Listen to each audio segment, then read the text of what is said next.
Hi guys, and welcome to U-Wrench. Today we're back working on the Grand Caravan with the 3.6 V6 engine, 2008 through 2021, exactly the same engine in the Chrysler Town & Country, exactly the same setup. And what we're looking at in this video is this little unit right here. This is your fuse box, but it's actually a lot more than that. This is your totally integrated power module, also referred to as your TIPM. And in this video we're going to be showing you how to remove this and how to do a complete reset on this and how to fit a new one. Let's get it done. So when you first look at this unit, you think that it's literally just the fuse board, which is the part that you can see. This has several circuit boards inside it. I think 4 separate circuit boards inside it, and there's various internal relays, not these relays, that relays on the circuit boards. So this is actually quite a complex piece of kit, and these do unfortunately go wrong fairly often, and they're also very expensive to repair. Now if you've got a problem with one of these, one option that might be worth looking at is to go onto eBay and do a quick search for TIPM repair, and you'll find various companies on there that offer a repair service, and often that can be a lot cheaper, because to buy a new one of these is big money, whereas to get one repaired is probably somewhere in the $250 to $350 range. So that's worth looking at as well, and also you can pick these up second hand on eBay as well. So if you're looking for a cheaper solution, be sure to have a quick look on eBay, try and save yourself some money. So to enable us to remove your TIPM, we need to create a little bit more space. So the first thing we're going to do is remove the battery from the vehicle. So you want to remove your negative battery terminal first.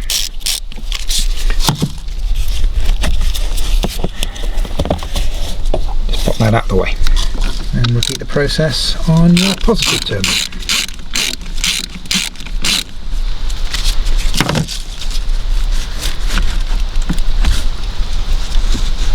If you look down the side of the battery, this is a size 13. This is a little plastic bracket that holds the battery in place. So we need to get a size 13 socket on that and remove this little bracket.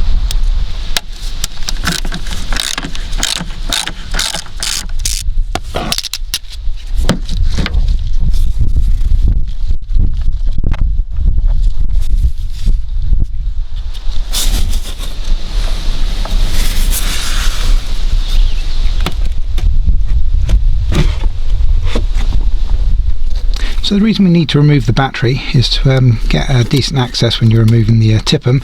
You need this cable here to be freed, and we've got a couple of clips in here, so we're just going to snip those out and we'll replace them with cable ties at the end. So we've got 2 of these little clips here, and they have like a little built-in cable tie. I've got one at the rear here, there's another one on the side just here. This one's already broken. I don't know whether you can see, but they actually have a hole in the bottom of them. So what you can do is, it's easier to cut these off than it is to try and remove them from the base. So if you snip these open, then what you can do at the other end, just cut that off, and then you can actually feed a new cable tie through that little hole just in the base down there, and wrap that down at the end of the job.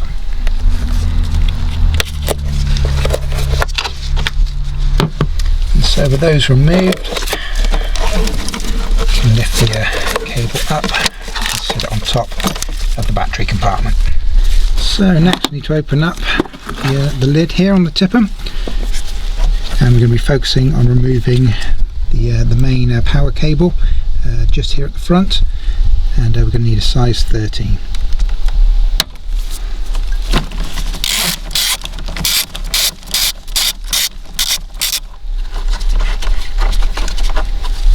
And to just give yourself that little bit of extra space when you come to remove this cable. See, this cable comes down, and there's another one of these little plastic tabs just in here. Give it a bit of a wobble, push it through from the other side, and that'll just give you that little bit of extra space there.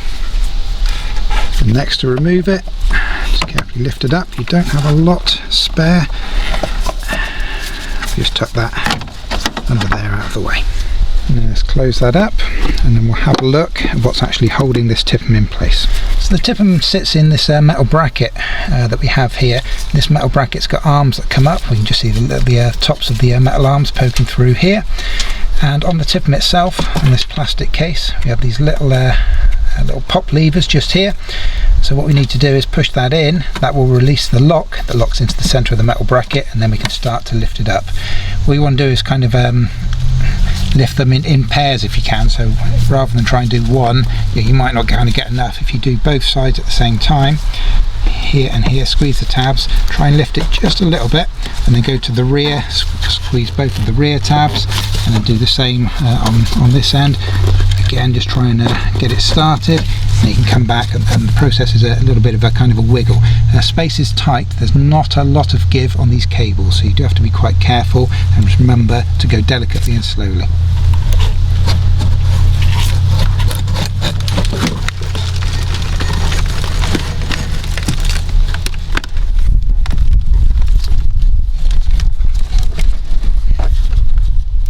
All I've done there is just carefully lifted it up so that the cables are just over the top of the metal bracket. That's going to give us the access we need to start removing the electrical connectors that we have here. So there's a couple of different types. I'll start with this green one right here.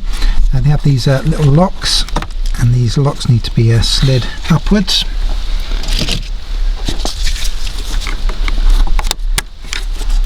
Like so, they can be quite tight. There we go. And then the way that these work is they have this this little arm on here. You actually have to press the tab here to release the arm. A little pressing tab just at the back there. So that snap in. So press that down, click the arm out. And when you lift the arm, what will happen is it will automatically, as you lift it, it will disconnect the plug. So it actually, as this lever goes in this direction, the green plug will start to come out in this direction. However, one thing to note is these plastic arms, especially over time with a little bit of age, can become quite brittle. So if you kind of get halfway and it doesn't feel like it's pushing, it's a little bit sticky, rather than force this, because these can break quite easily, is rather than do that, just put it back a little bit, give the plug a little bit of a wobble, and then continue. So don't rely 100% on this to remove this plug, especially if it starts to stick. You can break these.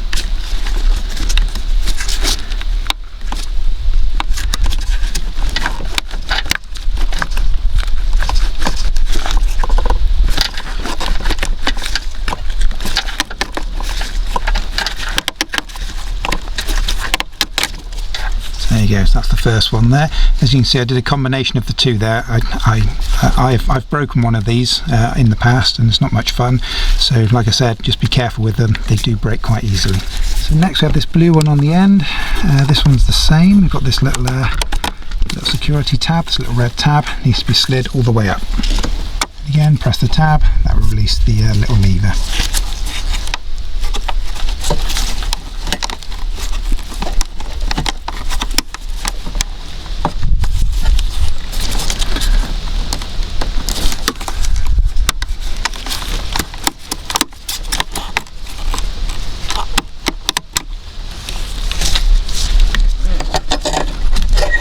So next we've got these two big ones here, and I'll show you these in a minute when they come out. It might be a little bit easier. But if you feel they've got a curved back on them, and if you feel halfway down it, well, sorry, not halfway down it, if you feel where it attaches to the lever, you'll feel there's a little section that you push down. You push that down, and then again these got a lever on the back, and you can start to lift that lever. There we go, starting.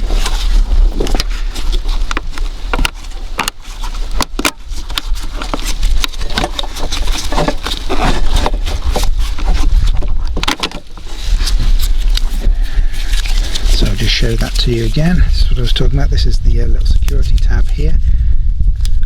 So this is what locks it in the upward position. So when we're in the downward position, this is the curved section right here. So you need to feel down right next to the arm there. You need to push that tab in. That will allow you to release the arm once that tab's pushed in. And then slowly, again exactly the same, start to lift that up, and it will lock into place on the opposite end. So now you can do exactly the same with this other plug right here. That's held in exactly the same way.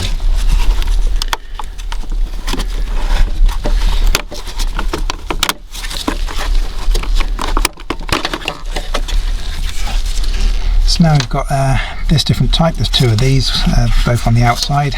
These detach the same way. So again, we've got a little arm at the back. There's no tab. It's like a security tab to hold it in place. You can just lift that up, and then again, nice and slowly use the arm, and the arm will automatically detach the plug from the socket.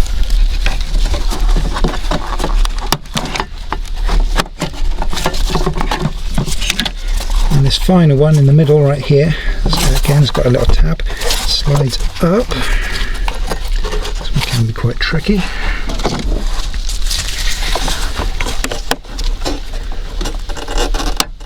Like so.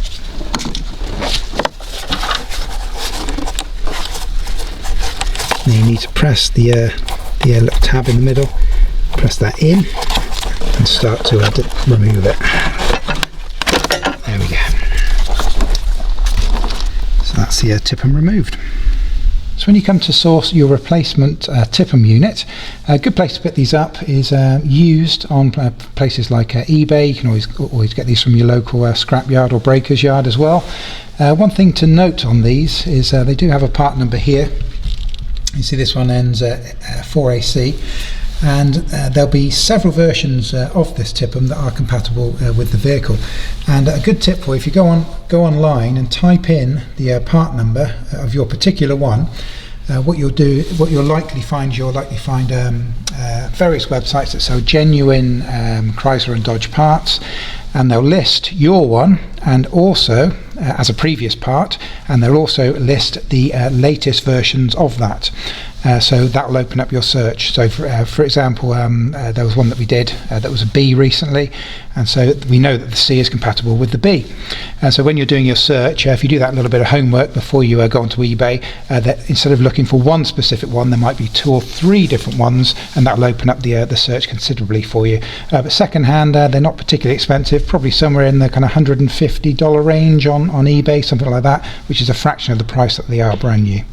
And another thing that's worth mentioning on these units as well is if you've managed to get one that's definitely a compatible part number for your vehicle, then generally you can just literally take the old one out, put the new one in, and it should work straight away. You won't necessarily have to do the reset procedure that we're going to show you how to do in this video. Obviously, if you fit it and you do have issues, then you can do the full reset procedure. But essentially, if you do that, if you take one out of another car and you plug it straight in and it works, that's great.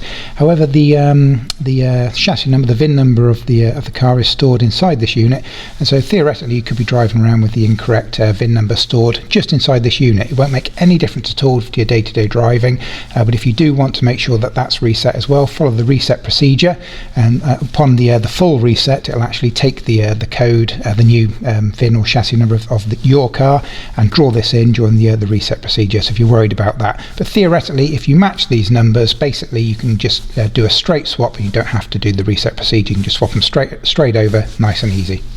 So what we're going to do at this stage, before we refit our new one, we're just going to undertake the reset procedure so that it's ready to accept the new TIPM. The new TIPM will take on the chassis number, VIN number of this vehicle.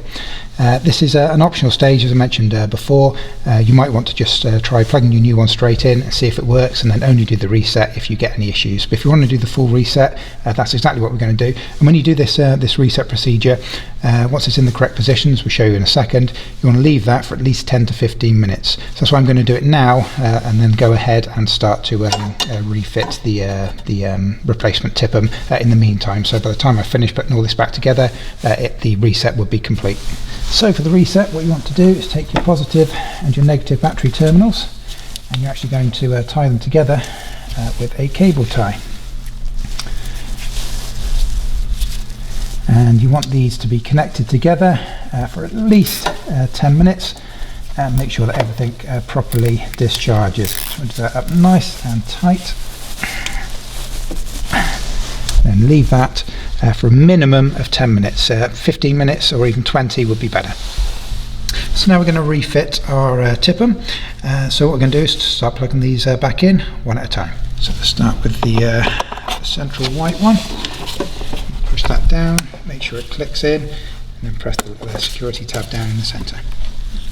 And you've got this one that comes in from the side with the white plug. Let's make sure that the tabs pulled up. Push that down,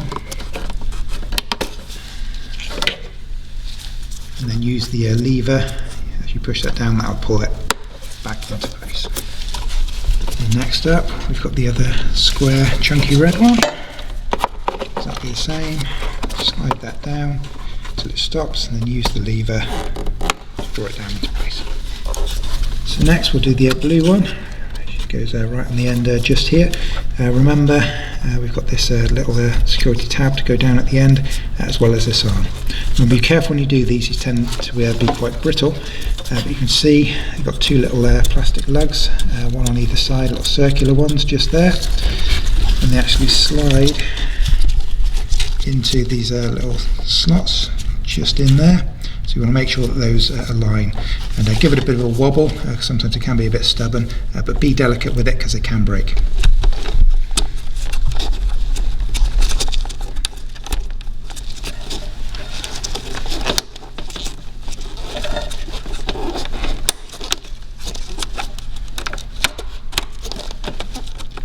Like a combination of pushing and doing the latch, get it to that point there where it clicks in. So it's at the maximum there, and the levers click down, and then we've just got this little security tab just on the end there, and push that back down. There we go, that's secured. And exactly the same for the green one. Ours has got a bit of a broken latch on it. You have to be extra careful.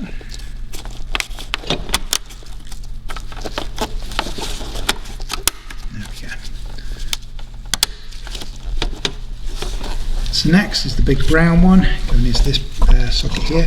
Now on the lever on here, it actually locks in the backward position. So to unlock it, you see it won't go past it. You actually have to push this in again to be able to draw that back down. Just one thing to note.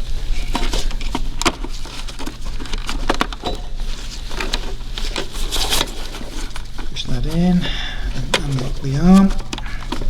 A little bit fuddly.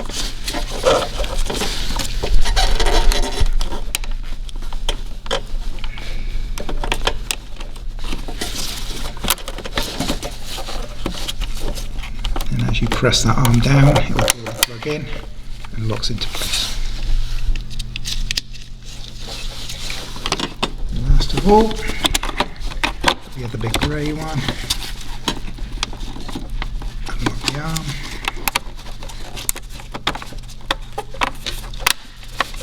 Snap that all the way down, make sure it locks in.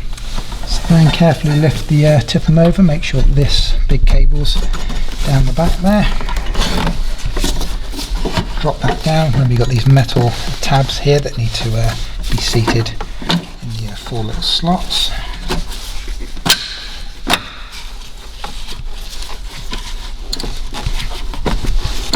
Like so.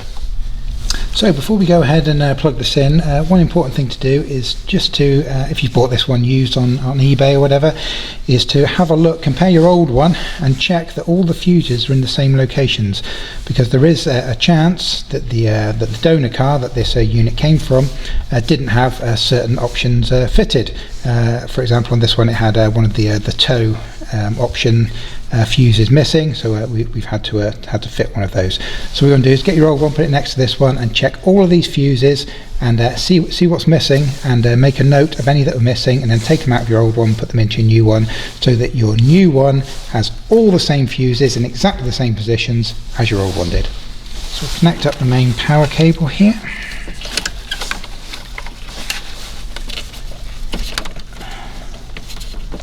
Very tight, there we go. It's often easiest if you kind of twist this little bit that sticks out kind of around the corner.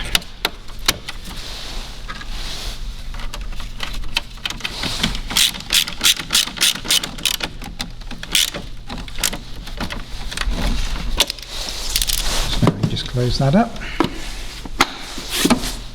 Now you may have noticed we're actually filming the fitting of the TIPM on a different car that we did on the removal. Obviously exactly the same principles apply. So you will remember we had a little popper there that we popped out, that goes in this little hole just in here. Additionally, on this cable at the back, this one's come out, so what I'm going to do is I'll push that out and I'll put a cable tie around that there. Make sure you clear the corner here, because you don't want to be clipping this when you're putting your battery in and out, so make sure that's down. And then additionally, remember we had an extra one here as well, and usually, let's see if it's the case on this one, might not be, usually you can get a new cable tie down there. If you can't, then do the same thing, pop that out and use the hole and put in a fresh cable tie to tie it on just there as well.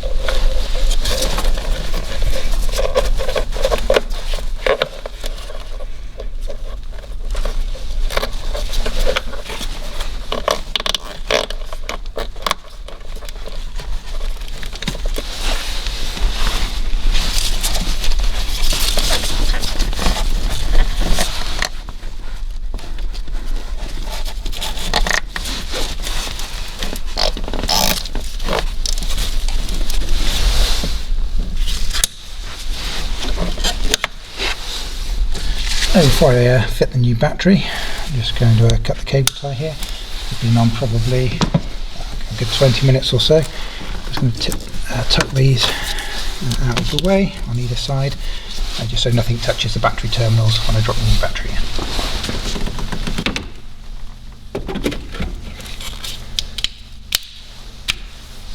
So remember, we've got a battery clamp to reinstall. Let's just get that fitted up nice and snug. And if you've got any insulation for your battery, which you may have for colder climates, just pop that back on before you attach your terminals. Optional stage, I'm just going to put on a little bit of a terminal protector. This is designed specifically for car batteries.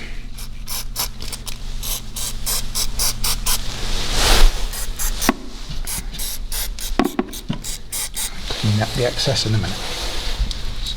Connect up the positive first.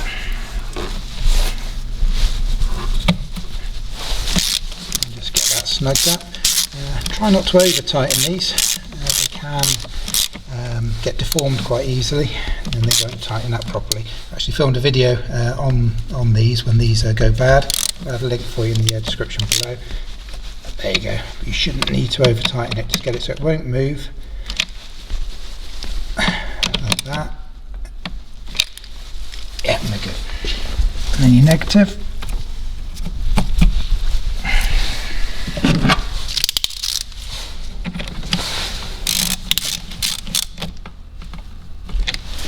Just clean off my excess.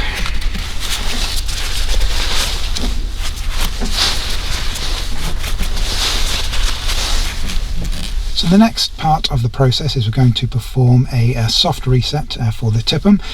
To do this, what you want to do is you want to put the key in, 2 clicks on but don't start the engine, to power up all of the circuits on the vehicle, and then leave that for 12 seconds. So count or use a phone or a stopwatch or something.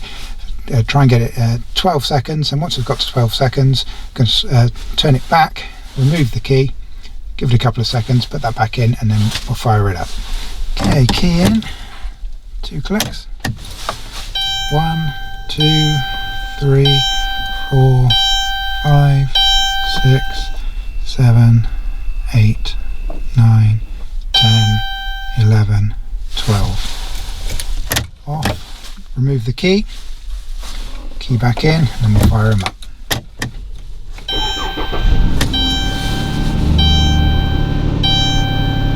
Up as we have here, that's a good opportunity to go around and start playing with all the gadgets and the gizmos and make sure that everything is working. So you go around and test absolutely everything that's electrical on it, windows, aircon, whatever you've got in the vehicle that's electric, go around and give it a good test. And the problem that we had with this particular vehicle was the front fan was not operational. We suspected it was the TIPM, put the replacement TIPM in. That's exactly what it was. So that's the process of how to replace your TIPM, including the reset procedure.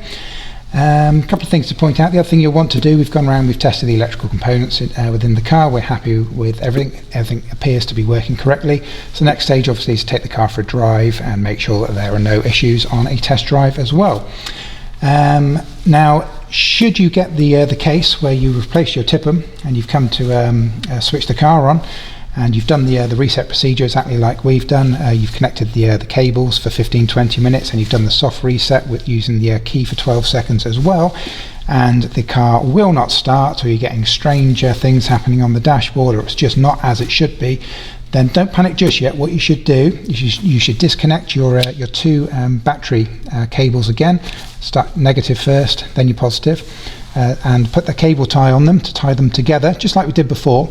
But rather than leave them for 15 to 20 minutes, what you want to do is leave them overnight. Give them, a good 12 hours plus, so that you can definitely make sure that every single capacitor or whatever is holding a charge in this vehicle is definitely 100% drained and ready for reconnection. And then hopefully when you reconnect those, that will resolve your issue. Again, do exactly the same with the soft reset. Hopefully that will resolve any problems that you might have. So that's it, guys. Thank you very much for watching. We really do appreciate it. We hope this video has been helpful for you and got you out of a pickle with the numerous issues that you can get with these little units. Hopefully you're back on the road. If this video has been helpful for you, we always ask, can you do us at least the smallest favour of being sure to hit that like button before you leave us.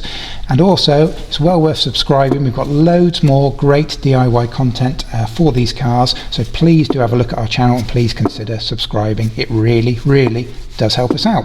Really appreciate it, guys, and we will see you again in the future. Thank you.